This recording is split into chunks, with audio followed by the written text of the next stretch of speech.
Welcome back to Half the Battle. I'm your host, as always, Daniel Levy, your co-host, Shaq. We're going to be talking UFC Jacksonville, Anthony Lionheart Smith versus Glover Teixeira. And Shaq, it's going down this Wednesday in Jacksonville, Florida. Two top 10 light heavyweights trying to get one step closer to title contention. Yeah, Lionheart Smith, he's had quite the career resurgence. I mean, I know everyone remembers his days from Strikeforce where, he would pretty much get finished every fight. And, he's come a long way, moved up a weight class, fought for a title.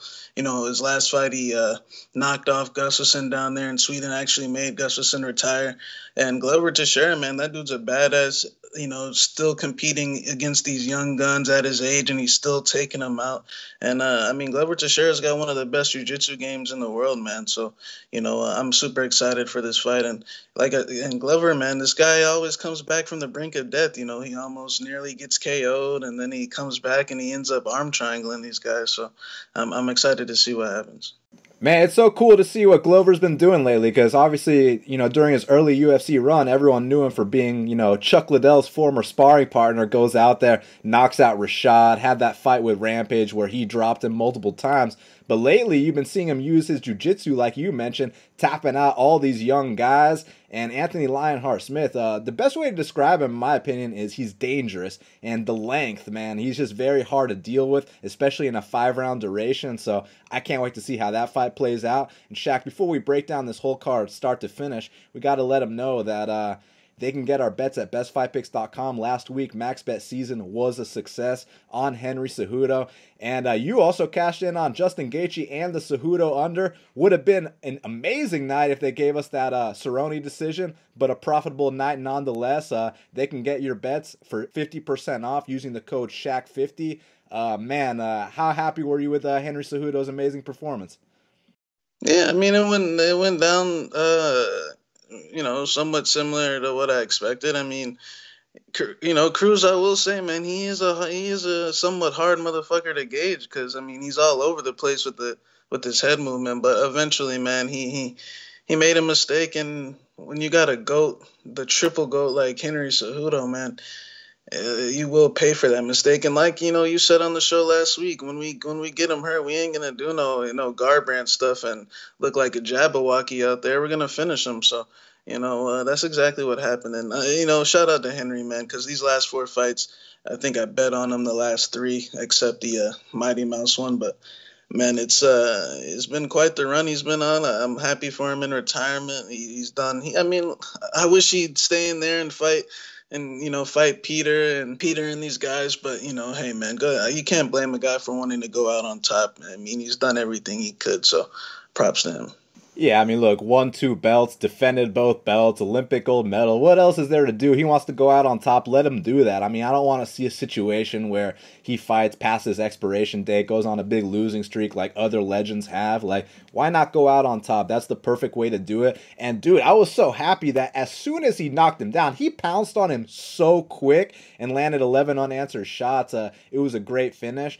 So definitely check us out, bestfightpicks.com. Use Shaq's promo code SHAQ50 for 50% off Shaq's bets. You can use my promo code Dan25 for 25% off mine. Or if you want my bets and Shaq's bets, you can get our VIP package using the promo code 2020 for 20% off. Well, Shaq, let's get right down to business because first up in the heavyweight division, we got a matchup between Chase Sherman. He's making his return back to the UFC. He's 14-6. He's taking on Ike Villanueva, who's 16-9. Well, Shaq, it's funny because when I saw that there was plus money against Chase Sherman, I was like, oh, this is the first fight I'm going to look into. And I got to admit, I wasn't that impressed with Ike. Look, he's exciting. He's got that Mexican spirit about him. He goes out there. It's either kill or be killed. But the guy's actually a former middleweight, a former light heavyweight, so he's a bit on the smaller side. And with Chase Sherman, it's more of the same it's always been. No head movement whatsoever, but the guy's leg kicks are thunderous. He definitely has the size here and the UFC experience. So I'll lean with Sherman for that reason, but it's not going to surprise me one bit if the newcomer comes out here and knocks him out either, Shaq. Yeah, to be honest, I haven't really looked into that fight that much. But I hear Villanueva is a former middleweight. I think he fought Trevin, if I'm not mistaken. I heard they had an exciting fight back in the day. Yeah, Sherman, he's a tough guy. He was just in there.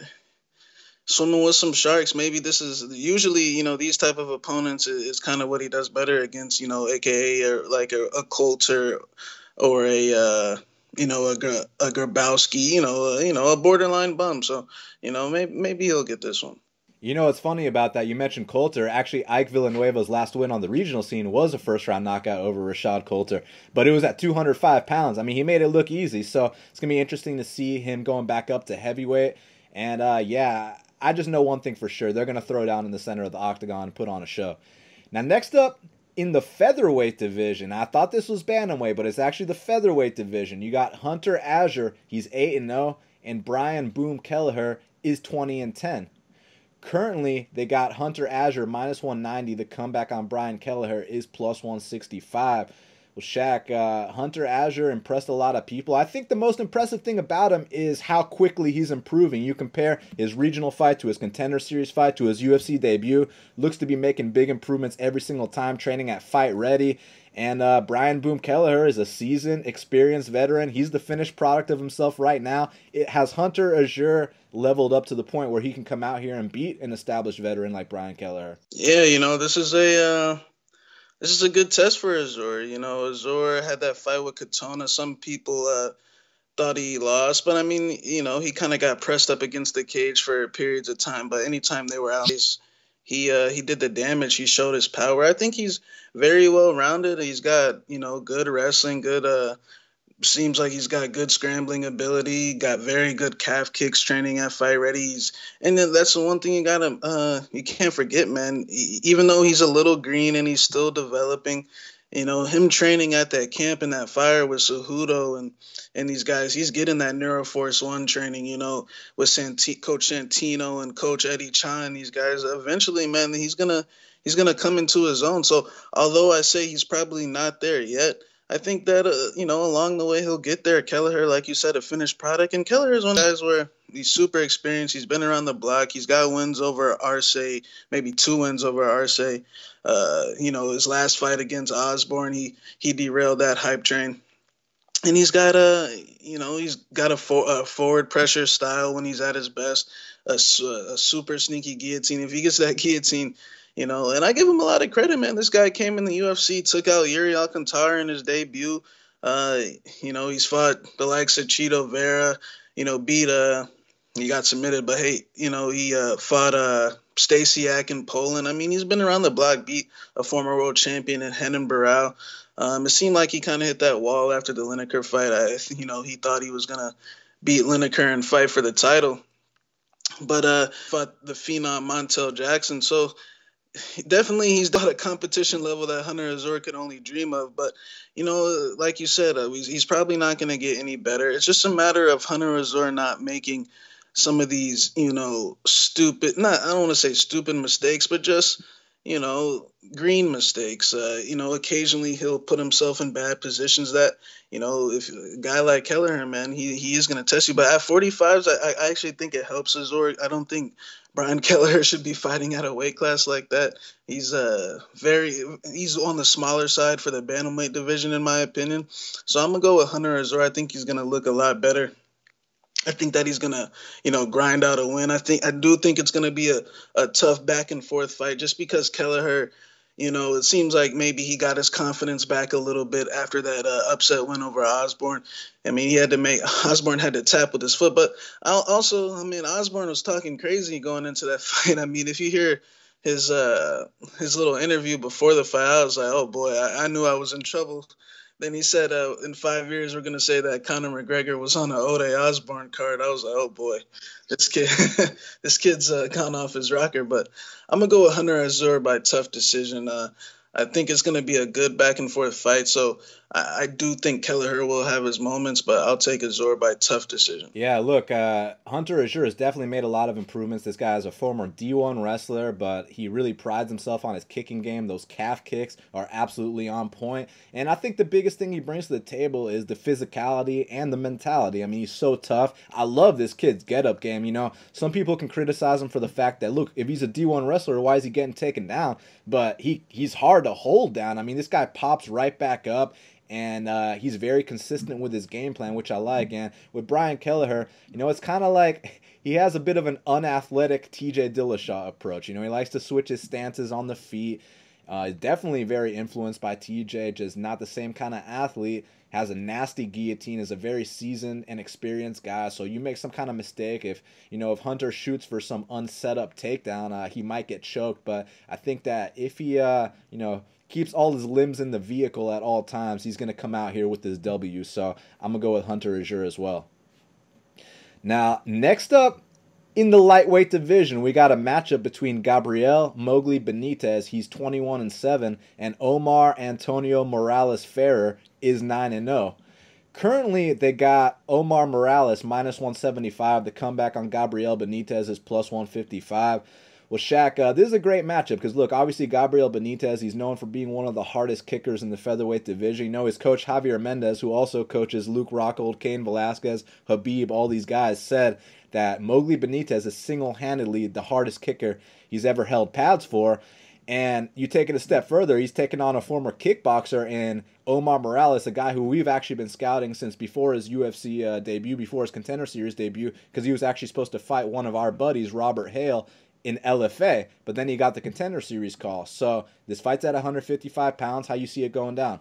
Yeah, it's an interesting matchup because, I've been high on Omar. We bet him in his debut on South Korean turf, had to fly across the world against Maestro Kim down there, and he had a good performance. Not his best performance, but he still walked away with 130-26. I mean, he dominated that fight, even showed off some grappling in that fight as well. So, I think that Omar Morales has people are kind of saying that performance was lackluster, but man, to fly across, a world with one corner man. I mean, he didn't have Henry or nobody from Hard Knocks 365 out there. It was just him and his brother, and he still dominated the fight. So I still think Omar Morales has a lot more to show going forward. And then when you talk about Mowgli Benitez, look, I like Mowgli Benitez. I think Mowgli Benitez is an entertaining fighter. It's just, when you really look at his UFC career, this guy fights very infrequently, maybe once a year most of the time. Then, we talk about his last few fights, the Enrique Barzola fight, you see how easily he gets pressured against the fence. Then, his Jason Knight fight, Jason Knight was... I said Mowgli was going to win that fight. I think he was a big underdog. Jason Knight, I called that before the Lamas fight, that this guy's a complete fraud.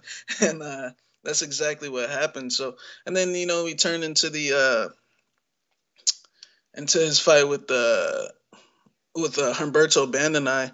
Look, Humberto Bandenay was one of the more softer guys to ever hit the featherweight division in years. And then we talk about his fight with Sadiq Youssef. Now let's get into this fight with Sadiq Youssef, where people are saying, oh, he almost finished him, or he dropped him, he hurt him. Well, look, yeah, he definitely dropped him. Sadiq is definitely a little chinny, but to say that he was like actually close to winning the fight, I think is a little bit of a stretch. Sadiq walked out there with no respect. Just put it this way, Sadiq was out there fighting like Ryan Spann was the other night. He was just coming out there like no respect for this guy at all. So I think that Mowgli Benitez is a tough guy, but he kind of reminds me of in boxing, like a Eric Morales or a Josecito Lopez, where he's tough, man, but his chin is such a liability, in my opinion. He has to keep things super tight. He only throws a couple of techniques, straight left kick, and he has to keep his hands very close to his face, because anytime this guy starts exchanging, his chin is a big liability. Even Knight dropped him, but Knight was so, out of it that, he couldn't really capitalize. But I think that in this fight with Morales, I think it's a good fight for Omar, man, to showcase his skills. He's got a fellow striker. He's not going to have to worry about stuffing any takedowns, because that's probably the hole in Omar's game. But I think that the right high kick could, be a very big weapon. We've seen what's happened when that right high kick lands to the side of Mowgli's head. He had to take a seat against Andre Philly back in the day, and in his last fight against Sadiq, like I said, he's got very predictable offense. It's just straight left or left kick. And I just see Omar being able to counter that if he wants to sit back. And I wouldn't be shocked if Omar even got a takedown or two, man. Mowgli gets taken down a lot. His get-up game's really good, but he gets taken down a lot. So I'm gonna go with Omar Morales here. I think he's gonna look a lot better in this fight where he doesn't. I don't. He probably didn't even have to get on a plane for this one. He probably just drove in his car. Uh, and I think he's gonna come out here and knock Mowgli Benitez out with a vicious kick, a spin, a counter off the straight left. I just see Omar Morales moving to 2-0 in the UFC, and I like Mowgli, but I just don't think that he can hang. His chin can hang with the power and the 55 division. I mean, even the low end guys at 155 hit hard, and you know, I just don't see his chin being able to take it. So I'm gonna go with Omar Morales. Look, I like Mowgli Benitez a lot. This is a guy that cashed a nice underdog bet for me against Sam Sicilia, a max bet against Humberto Bandenai, but the thing is now he's fighting a guy where Omar Morales is super talented, and apparently he has some kind of kickboxing background too. I didn't even know about that. I just saw his techniques inside the octagon. I was like, damn, this guy can strike for real. But you saw some of his top control that last fight. What about his takedown defense on Contender Series? Very, very athletic guy. Huge for 155 pounds. So he's definitely going to be the bigger man. Hits with a lot more power. And I'd even take it as far as saying his technique is cleaner than Mowgli Benitez too. And like you said, Mowgli's offense is very predictable. It's the straight left or the left kick, which are very hard. He's got fast hands. Look, the kid's really good. It's just the chin is such a liability. And you're so right about that Yusuf fight. I mean, Sodiq, literally from the second the bell rang, Sodiq walked him down without a care in the world. And he even said in an interview afterwards, he was like, dude, I was just trying to get a 50K bonus. Like, I gave no fucks about what this guy brought to the table. And, you know, he still ended up knocking him out anyways. I think that Omar is going to be a little bit more composed, a little more disciplined in there. He's going to set up his shots, and eventually that right high kick, maybe the flying knee, maybe a straight right, it's going to land on the chin of the very tough Mowgli Benitez, and I think Omar Morales is going to knock him out. Now, next up in the bantamweight division, we got a matchup between Sajara Eubanks, she's 4-4, and Sarah Moras is 6-5. Currently, they got Sajara Eubanks minus 370. The comeback on Sarah Moras is plus 310. Shaq, you willing to lay minus 370 on a fighter with a 4-4 pro record? Man, I'm not, too high on either of these girls, man. How about Sarah Moras? I mean, that last name couldn't be any more fitting, man. But I think Sarge kind of dropped the ball bigger last fight, but it was against Betch Correa. Betch Correa, even though she was on a rough streak, is definitely a better fighter than Moras. Former title challenger. Former title champ. Beat Jessica Ai, man. So, in Cleveland. So, I guess I'll go with Eubanks, but man, you can't count Moras out. She's got a sneaky little arm bar, and Eubanks, man, I feel like, a lot of people forget that she's a different fighter at 125 than she is at 135. At 125, she can bully just half of those girls with size, but now at 135s, man, she's just an average at best fighter in my opinion. But as where Moras is, her last fight, that was one of the biggest shit shows I've ever seen. With what's the girl's name? She pulled at Jojua. Yeah, Jojua. Oh my god, Jojua, man, that was something else, man. So, and Moras's takedown defense is just god awful because she's an armbar fighter. So as long as Eubanks uses her black belt skills and stays out this armbar, I think she'll get the win. So I'll take her by unanimous decision. Yeah, look, I think you said it well. Even though Sarge is a 4-4 fighter, we can talk about fading her down the line. The thing that she brings to the table that's probably going to win her this fight, well, firstly, she is a black belt herself, but I feel like she's going to be in top control most of the time. And as long as she doesn't get swept, doesn't get caught with some armbar, this should be smooth sailing because Sarah Moras has done the same thing her entire career. Flops to her back, and, if you're Ashley Evans Smith, she can go out there and armbar you, but I have a feeling the black belt Sajara is going to be able to survive. So I'm going to go with Sajara Eubanks via unanimous decision here as well. Now, next up in the lightweight division, we got a matchup between Michael the Menace Johnson. He's 19-15, and Thiago Moises is 12-4.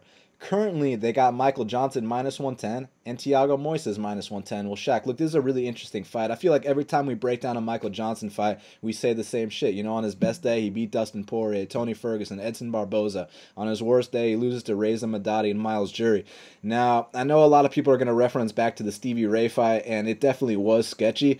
But I'm actually going to say something that a lot of people might find kind of controversial. So, look, Yeah, Stevie Ray's kind of towards the bottom end of the lightweight division, but I'd still say Stevie Ray is a top 50, like 50, top 80, maybe top 100 fighter in the UFC, whereas, guys, I actually don't think Thiago Moises is a UFC caliber fighter. No disrespect to him. He's very talented. He's a black belt in jiu-jitsu, even got a helicopter armbar on the regional scene.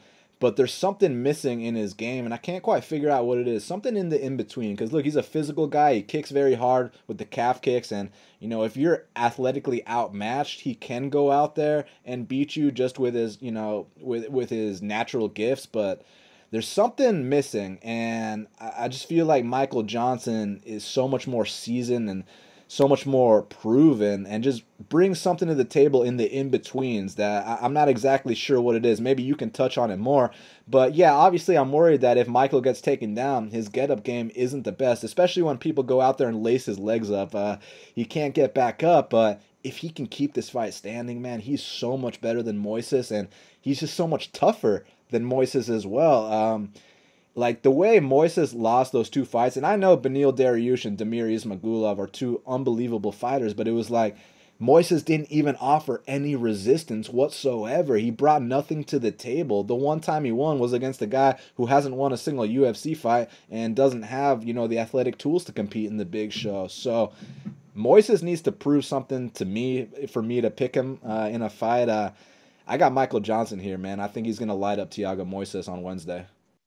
Yeah, it's funny because I was thinking the same thing about this guy Moises. I think what it is, man. I think from what I heard, is his dad is like a legend in Brazil, whether it be Vale Tudo or one of those things. But and he just can't. He's having a hard time living up to his dad's resume. Michael Johnson, like you said, Michael Johnson is a deteriorating fighter. He's been that way for a while. His Stevie Ray fight really wasn't that surprising to me, man. And none of these L's that he's been having are really that surprising to me, man. I mean, I've always been on the record to say Michael Johnson, you never know what you're gonna get with that guy. Like, on tape, it might look like a freaking cakewalk, but for whatever reason, like you said, his ground game, it just seems like he continues to panic. But then at the same time, he can go out here and beat Ferguson, Dustin, Feely, and all these other good guys. So yeah, Moises, I think, is a mental case. I remember his fight with Rob Watley back in the day. He pulled, I don't want to say it was a stunt, but he just didn't fight. I mean, he just like backed up and accepted what it was, and it was kind of alarming. But hey, he made it to the UFC. Like you said, his one win was over Halabah, who couldn't really get over the hump. So I think, yeah, if Michael Johnson keeps this fight on the feet, and even if he doesn't necessarily land punches, because that's something he struggles with a little bit, I think he could just win this fight with volume. But of course, if Moises gets on top of him, the thing is, Moises, even if he gets on top of him, sometimes Moises will rush these submissions like you seen against Dariush and Watley, where he'll try to just rush for a leg lock or jump a guillotine it's kind of out of fear, man. He's trying to hope the fight gets over before it he's hoping the fight's over, man. So I'm gonna go with Michael Johnson by decision as well. It's hard to trust Michael, but I feel like if Michael gets these opponents that he's been getting matched up with lately, that he can have some success. I think his last matchup was Kama Worthy, and this one, I think that's, if Michael stays along in that realm, he can get back on track a little bit. So I'm gonna go with Michael Johnson. Interestingly enough, I actually thought the Kama Worthy fight was a little tougher, because even though Kama's been knocked out a bunch at featherweight, he was actually going to bring, some kind of a striking challenge, and he's a tough guy. He's a real fighter. Not to say Moises isn't. That's not what I'm implying. It's just I thought it was going to be a lot tougher of a matchup for him. So we'll see how this one plays out. But next up in the heavyweight division, we got a matchup between the former heavyweight champion, Andrei Arlovski. He's 28-19. And the former PFL heavyweight champion, the newest millionaire, Philipe Linge, is 14-3. Currently, they got Philippe Linge minus 160, the comeback on Andrei Arlovski, is plus 140. Shaq, it's interesting because, Arlovski is, 3-10 in his last 13. So even a blind squirrel can fade him every single fight and come out with a profit. And look, Arlovski has been the same thing, for the last however many fights. He's got that volume style. He's got decent cardio. It's really predictable. If you can't keep up with that volume, if you're a little slow like Ben Rothwell, if you're not quite into the fight game anymore like Stefan Struve, if you're a total fraud that wears diapers like Junior Albini, Arlovski's going to go out there and put on a little point fighting clinic against you. The thing here with Philipe Lynch that I like is that he can knock guys out. He hits like a truck, but also he's very composed in there. He's got a nice volume style himself. He can box too. And a lot of people criticize the level of competition he fought in the PFL. And I'm not going to be one of those guys, and I'll tell you why, Shaq. Look, I get it. Oh, he knocked out Josh Copeland. Josh Copeland was a UFC reject. Yes, this is true, but the thing is, like, you look at Josh Copeland's UFC fights, it's not like the guy was getting knocked out in the first round. He was still a durable guy that took his ass whooping. I mean, you remember the Ruslan Magomedov fight, right? So it's like, Philipe Lynch did the same thing to him. He knocked him out in the 4th round. Yeah, he didn't get a first-round knockout, but he still took care of him. What about the Alex Nicholson fight? Like, I know Alex was a UFC reject, and he's getting his jaw broken in the UFC, but in PFL, I'm not exactly sure that they're drug testing over there because Alex is looking big in PFL, and Philipe Lynch went out there and knocked him out. I just feel like he's got momentum right now. He's got confidence, and at this point in 2020, it doesn't really take much to go out there and beat Andrei Arlovski. Even if you have a low-volume fight with him, you can still go out there and beat him. So I got Philipe Lynch to have a successful UFC debut. And one more thing I want to add is I'm very curious what his contract is, because for a guy that just got $1 million, they got to give you some kind of offer you can't refuse for you to get back up again and try to fight. I know I was talking to Lewis Taylor about that, and he's like, dude, the PFL middleweight champion, he's like, I'm only going to fight if it's an offer I can't refuse, right? If it makes sense. If it don't make dollars, it don't make sense. So I'm very curious what Lynn's contract is, but regardless of that, I'm picking him to beat Andrei Arlovski by knockout or by decision. Yeah, I'm going to guess he's not making as much money as Andrei Arlovski. Yeah, that's what I'm going to say. Andrei's bringing home them hefty paydays, man. Andrei hasn't retired because of those paydays, man. I mean, how can you retire when you make damn near $400,000 a fight and you're 3-10 in your last few fights, man? So I think Andrei, you pretty much hit it, man. He's got speed going for him. He is a faster heavyweight if he's fighting, a big belly guy like Rothwell who's slow, or even like a Sakai or, Walt Harris. They struggled with him a little bit just because he is a little bit faster than them. But they still won. Arlovski still kind of wilted in the late rounds. His chin was still kind of failing him a little bit. So I think Philipe Lynch has a very favorable matchup. I think these guys have actually trained together in the past at ATT. I think Lynch, like you said, he might have not necessarily fought the competition level, but look at the competition level Arlovski's beating, like you said, Junior Albini, who's, I see him out there fighting guys in Serbia with T-shirts on now these days. Even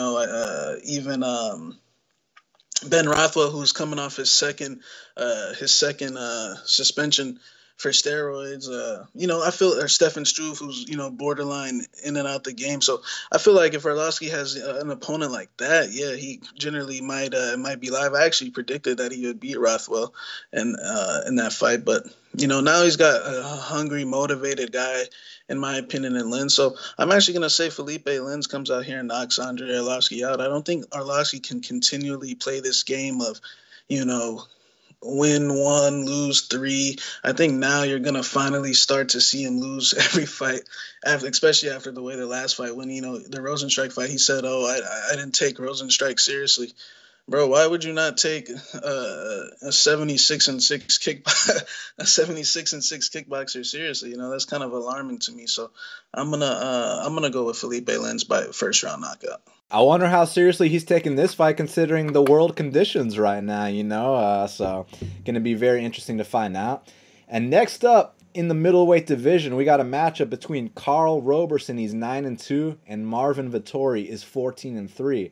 Currently, they got Marvin Vettori minus 175. The comeback on Karl Roberson is plus 155. Well, Shaq, it's an interesting matchup. Southpaw versus Southpaw. Two emerging prospects. They want to take the step up to contender. Karl Roberson actually missed weight this morning. Who you got? Yeah, it's an interesting fight, man, because I liked I really liked Vettori. His initial matchup with Stewart, I thought he was gonna roll. I thought he was gonna win that fight easily. Unfortunately, Stewart took a fight instead.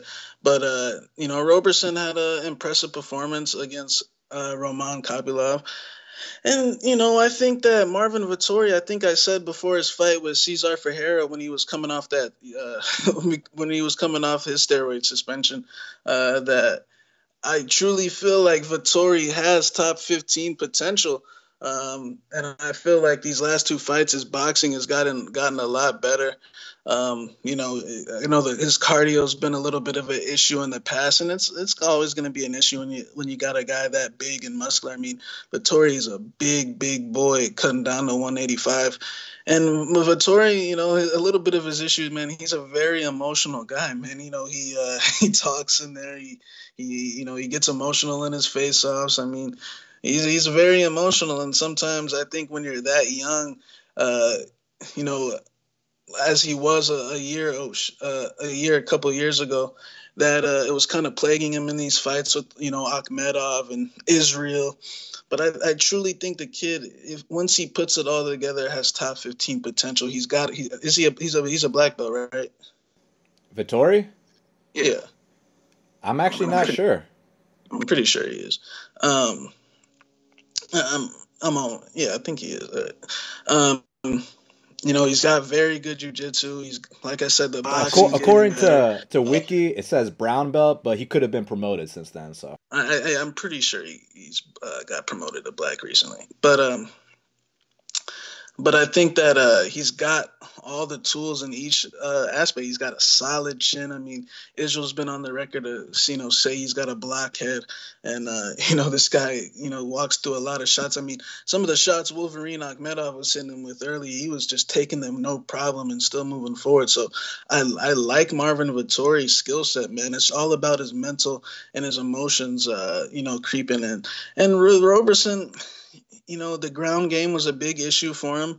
I think before his fight with Wellington Thurman, after he lost to Glover Teixeira, after nearly knocking him out, he said that, not that he ran away from jiu-jitsu, it's just that he just kind of didn't necessarily embrace it the same way he did his kickboxing, So he said that he's been working on it, and it showed in the Thurman fight, because in the past, maybe he would have got choked out. Thurman had him full mounted, had his back. But at the same time, man, his last two wins were against, a 22-year-old debutant in Thurman, which, I mean, very easily the decision could have went to Thurman, in my opinion. But Roberson did have some good ground and pound.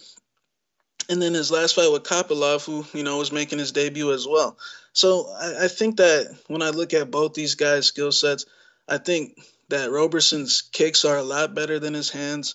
I think that the only worry I would have for Vettori is I've noticed that in that Cesar Ferreira fight, he was not checking them calf kicks. And one thing I say about Roberson is, man, the dude's got some crucial calf kicks. So, Marvin better have an answer for that. But everywhere else, man, I see Marvin having the edge in the clinch, in the jiu-jitsu, and the boxing.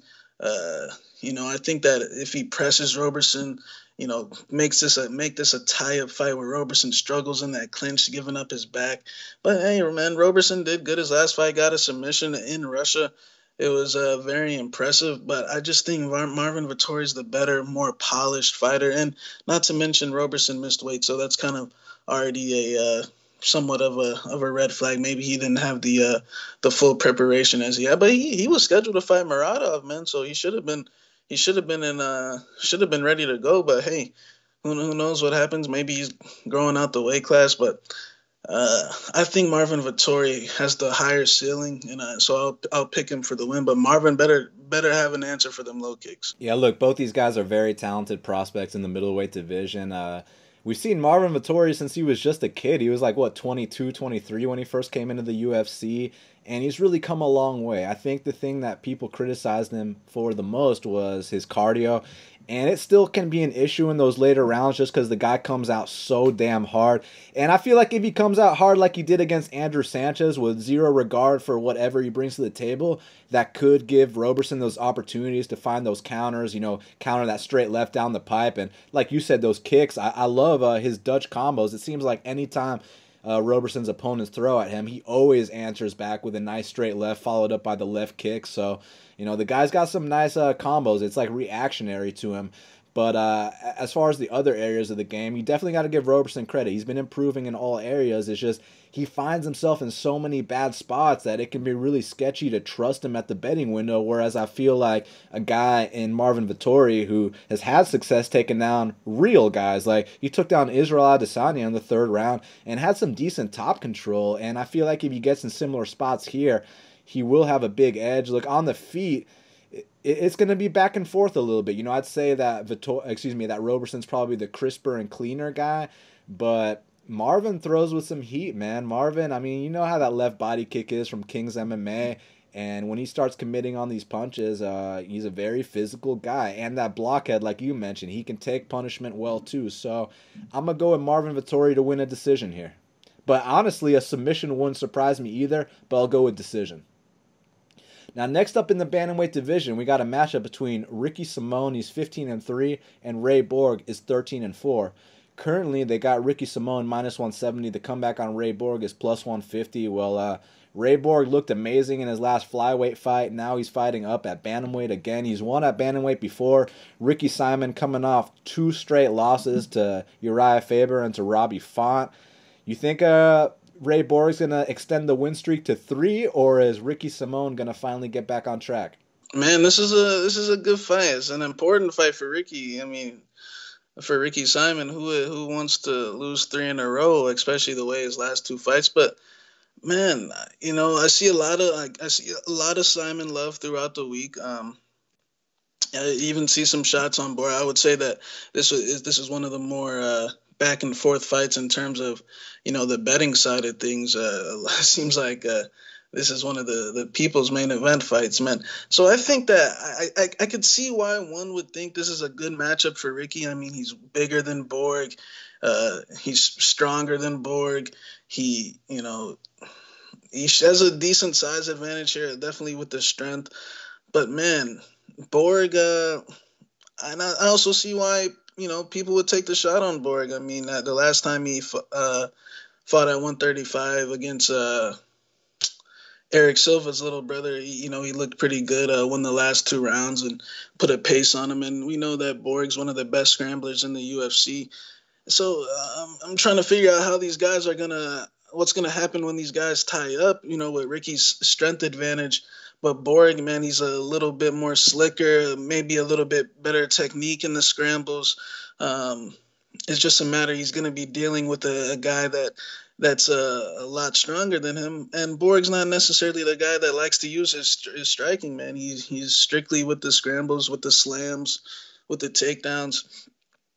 And Ricky Simon's stand-up is a little bit of a liability, and I see a lot of people saying that, well, his chin's not going to be, a factor in this fight because, Ray, who the hell has Ray Borg ever dropped? But which could be the case. I mean, Ray Borg hasn't dropped anything in his life, but it's just hard to trust Ricky Simón because he's out here getting rocked by guys like Hani Yahya, and he gets rocked every single fight. I mean, we're talking about the Montel fight, which, look, Montel Jackson, to have that name on your resume in a couple of years is going to look really good for him.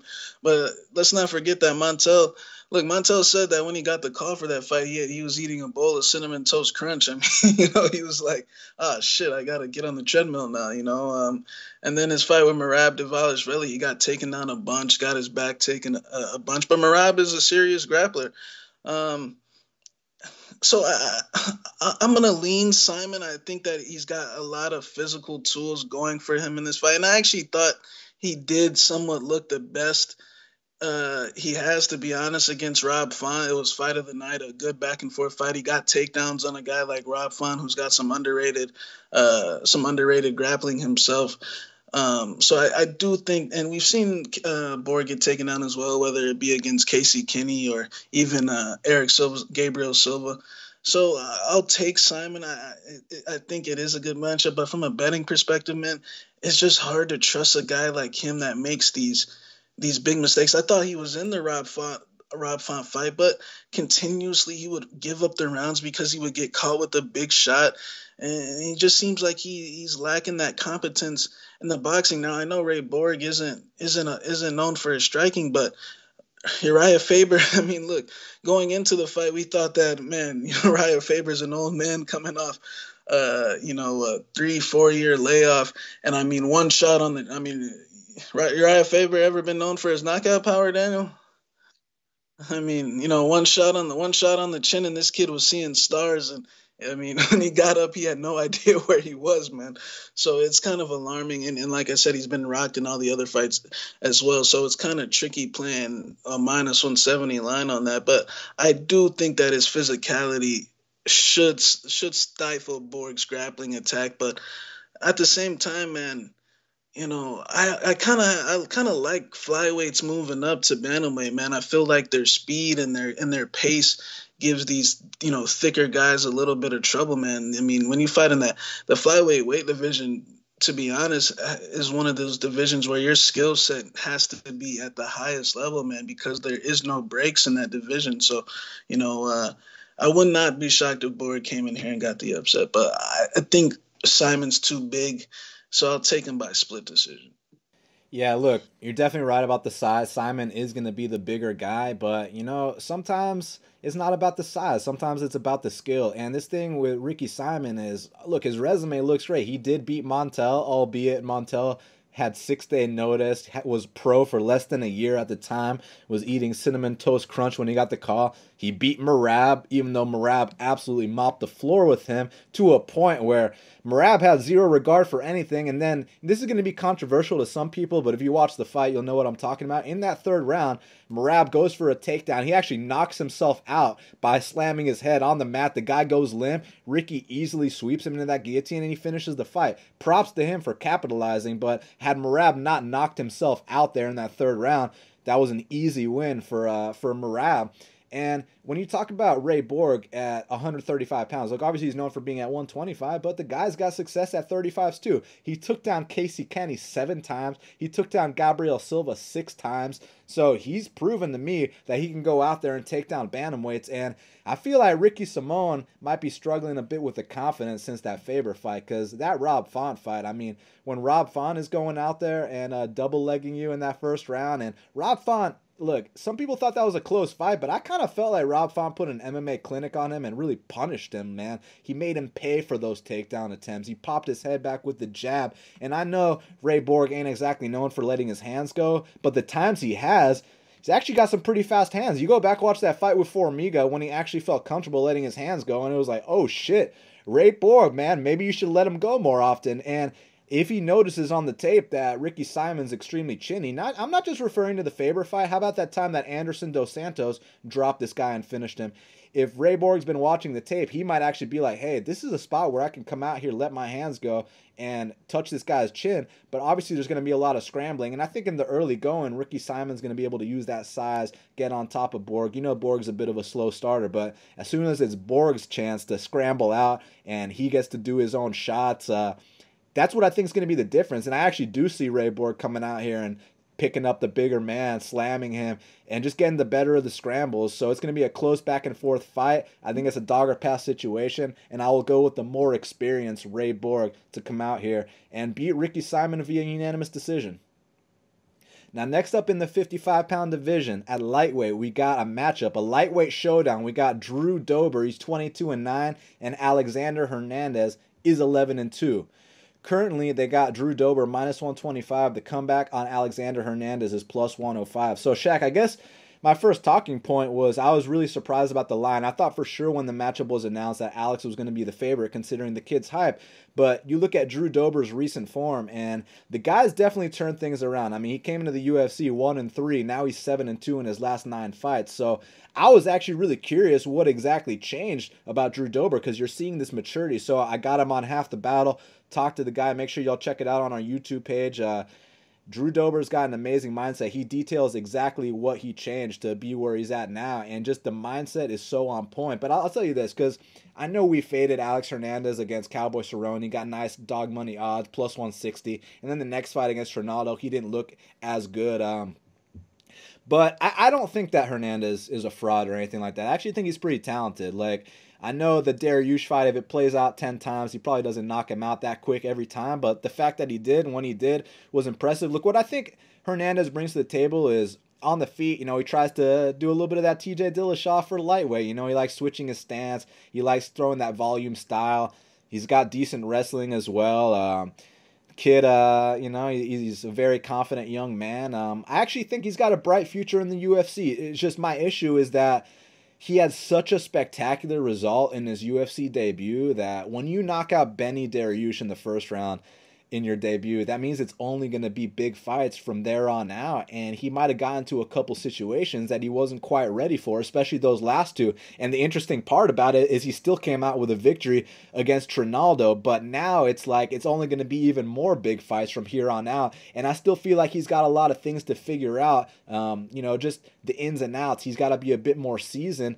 And this is an interesting time to fight Drew Dober, because I feel like if you caught Drew Dober a couple of years ago, I'd for sure take Alex. But the Dober we're seeing right now, just in all areas of the game, I know he made a real bonehead mistake against Benny, got out of a bad position. All he had to do was disengage and then keep piecing him up, and then he decides to go back to the grappling. It was like, oh my God, Drew. But if he went back to the gym and started working, you started addressing those things, this is a guy that's getting a championship look with Justin Gaethje every single day inside the gym. So I do feel like he's making the right improvements, and I feel like the current form of Drew Dober is enough to go out there and beat Alex Hernandez, just in the sense that I think he's a little more crisper on the feet. I think he's got a bit more composure, just too much seasoning at this point. But I do think that Alex Hernandez is a very talented kid. I know we gave him a lot of shit. I mean, he deserves it. The guy was going out there trying to show off his A+ in English literature, using all these big words, and absolutely embarrassed himself. We cashed a nice dog bet, but I do think the kid's got a bright future. But I'm going to go with Drew Dober here. I think he's a little bit too seasoned for Hernandez. I think he's going to get a big win here. I think that like you said, his performance with Dariush was great. He, kind of bum rushed Dariush, didn't even let him settle into the fight. Dariush, hit him with that fake glove touch, and Dariush kind of didn't. And Dariush was kind of in a somewhat of a bad stretch in his career, man. He seems like he's gotten things figured out a little bit more. But they're not going to fight 10 times; they're only going to fight once. So props to Alex. But since then, I feel like every single performance has been underwhelming.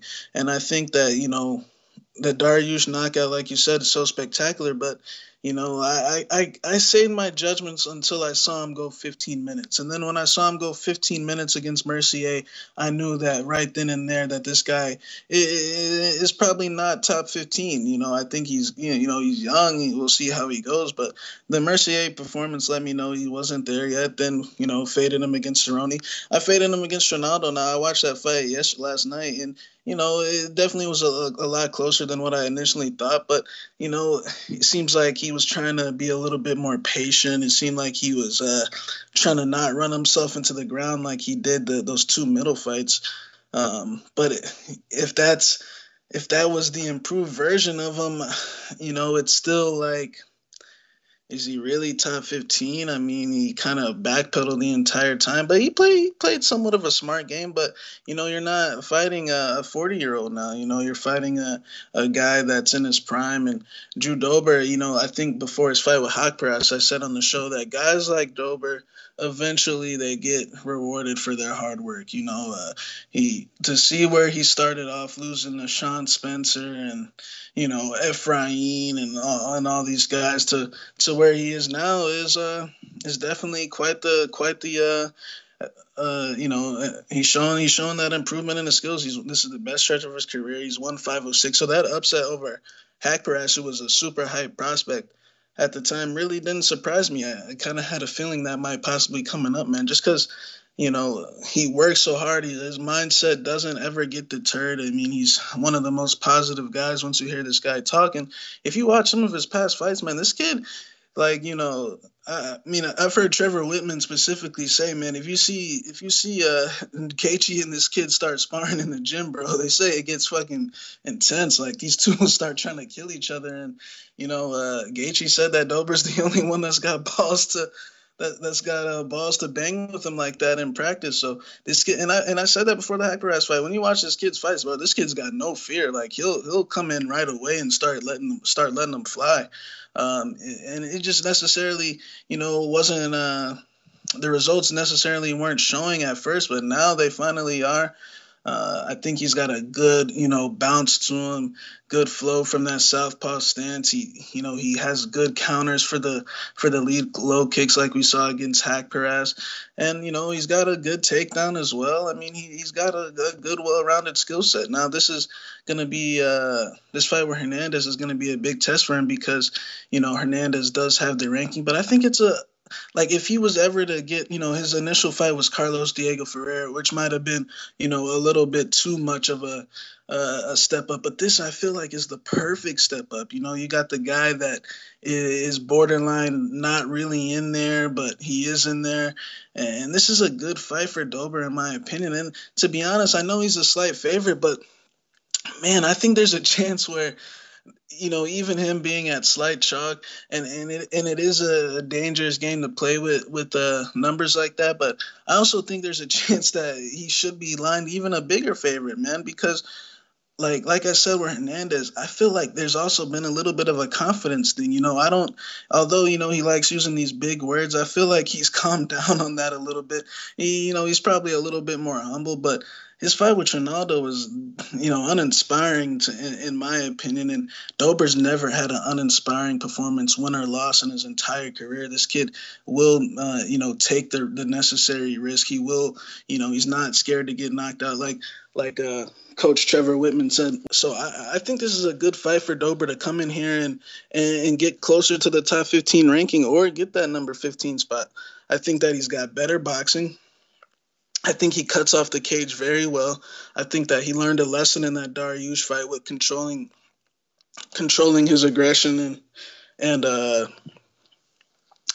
pacing himself a little bit better. I mean, it was somewhat of a stunt. I mean, he had his opportunity to get out and he stayed in there, but I think that he was so sure that he was about to knock him out, and that was his first real big high profile fight. Like you said, if you can beat Dariush, then you start fighting the upper echelon of the division. And I think that Hernandez kind of skipped some steps, man. I think that he beat Dariush and he fought a French fraud named Mercier, and then got exposed against Cowboy, and then fought a 40-year-old Trinaldo who's between you and me always had trouble with letting it go. So I think that Dober is going to come out here. I think that Hernandez is going to try to do somewhat of a similar thing as on the Trinaldo fight, run around on the outside. I think that he's still trying to figure out where he really is, and sometimes those guys need more. He kind of probably needed more Mercier fights.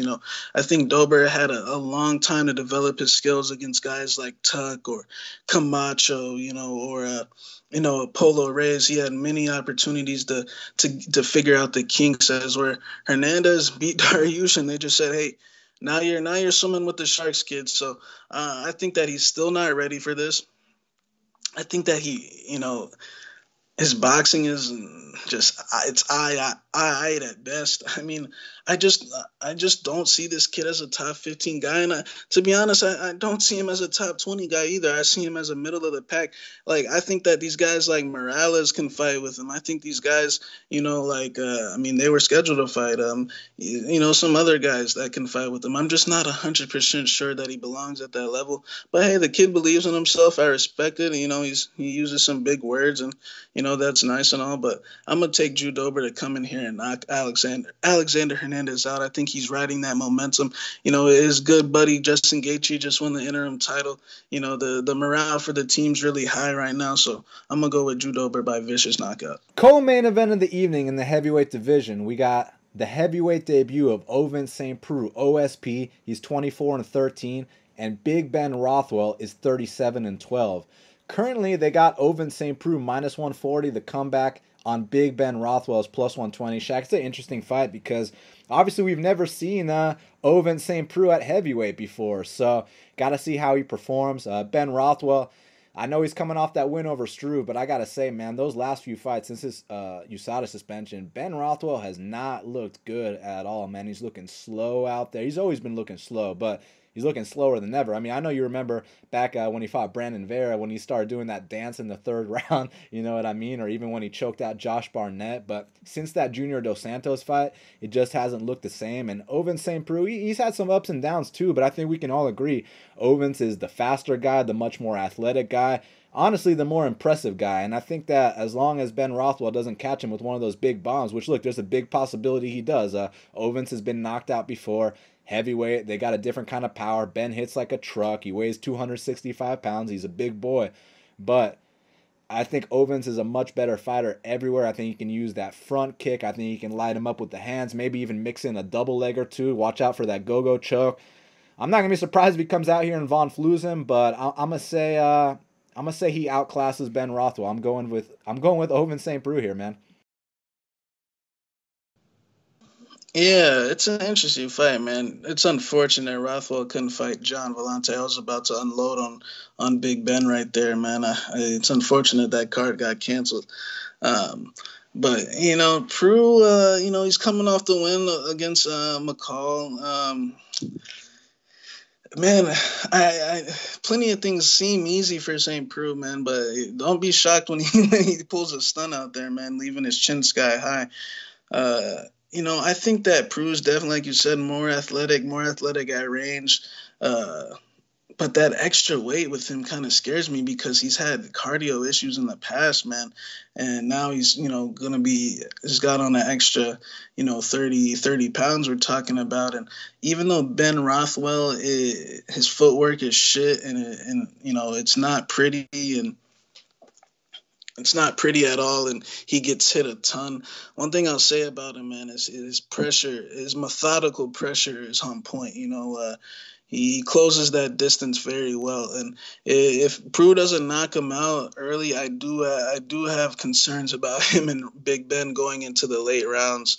I think that St. Preux still leaves his chin wide open in the air, and sometimes he'll come out in this orthodox stance where his left hand is literally at his waist and his defense is just, it's not good, man. So I think that it could possibly potentially be somewhat of a 50-50 fight. I actually, slightly lean on OSP because he's a little bit more athletic and Ben hasn't been looking the same since the steroid suspension, but I do think he looked a little bit better against Struve. I know there was some low blows involved and whatnot, but I mean, I lean OSP, but from a betting perspective, I would not play him at that line with that extra weight, with that suspect cardio and that suspect chin.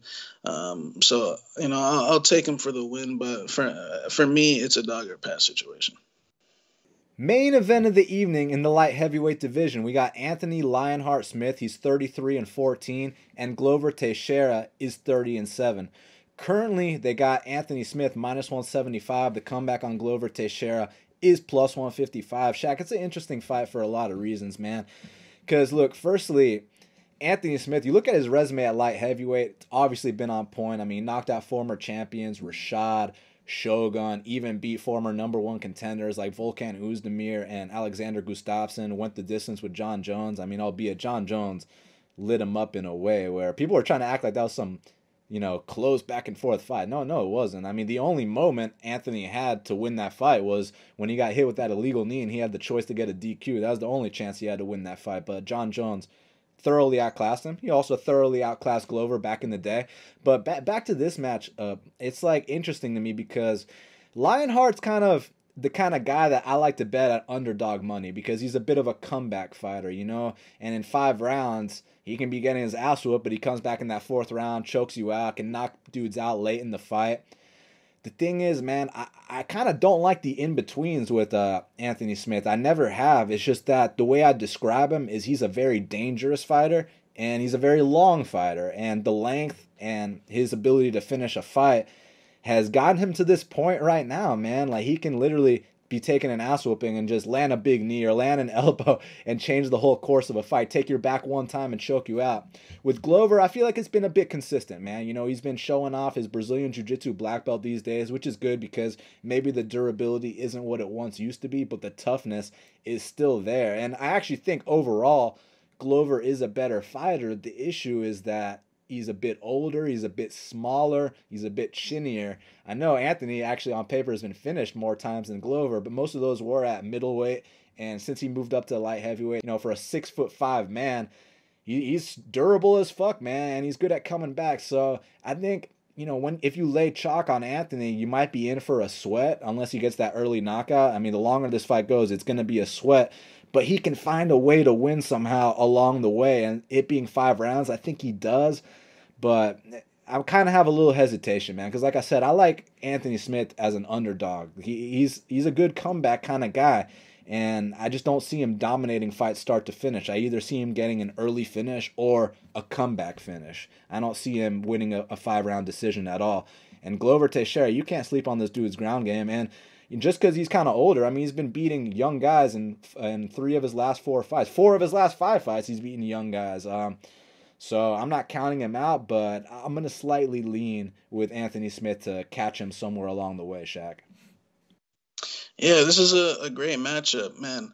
You know, I got the utmost respect for Glover Teixeira. This guy's a badass. You know, he's fighting these guys that are, you know, a lot younger than him, like Krylov and Jan Kudalaba and Roberson. But just, you know, listen to those last 3 names I said, man.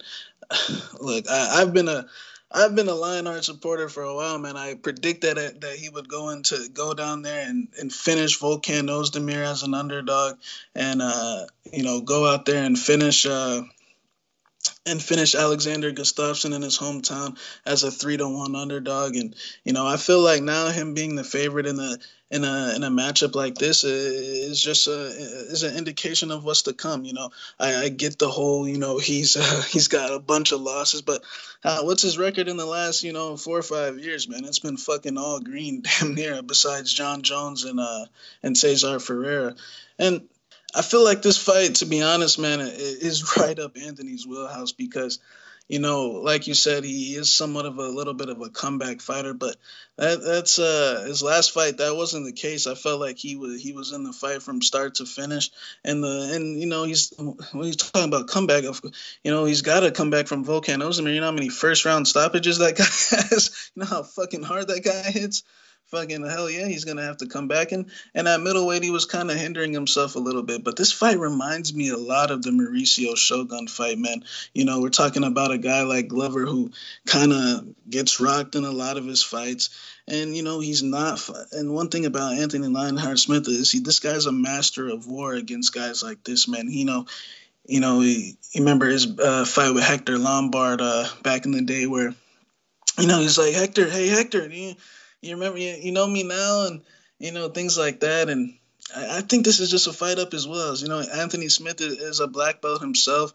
So I think Glover's going to have a little bit more trouble there. But it doesn't surprise me that he's going out there and submitting Karl Roberson, who, you know, his ground game isn't there yet. What happens every time Jan Kudalaba goes into the 2nd round? He taps out. And the Krylov fight was very back and forth. I thought it could have went either way. And another thing here that you can't mistake, this is the few times where Glover Teixeira actually opened up the outright underdog. And one little trend I've been noticing in his game, when certain guys, and when you really look at his career, like he's the favorite pretty much the majority of the time, Glover Teixeira. And, you know, when he's opened up the underdog, he's pretty much lost every time. So, you know, I think that this is a fight for Anthony Smith to take 5 rounds. Anthony, hey, if you want to come out here and let Glover take you down for a little bit, go, by all means, go ahead. Just make no mistake about it. When he gets back up to that feet, he will use that 6'5" frame, and I think he knocks Glover Teixeira out cold with a vicious elbow, a knee, you know, I think that Anthony Smith has proven himself to be on the upper echelon at 205 pounds. Look, it might not be pretty, but against a guy like Glover Teixeira, I think he's going to have a lot of time to get this finish. I think that, Glover Teixeira gets rocked in every fight, and just because he's coming out here and he's, almost got knocked out against Roberson, almost got knocked out against Kudalaba. Those guys are nowhere near the level of Anthony Lionheart Smith.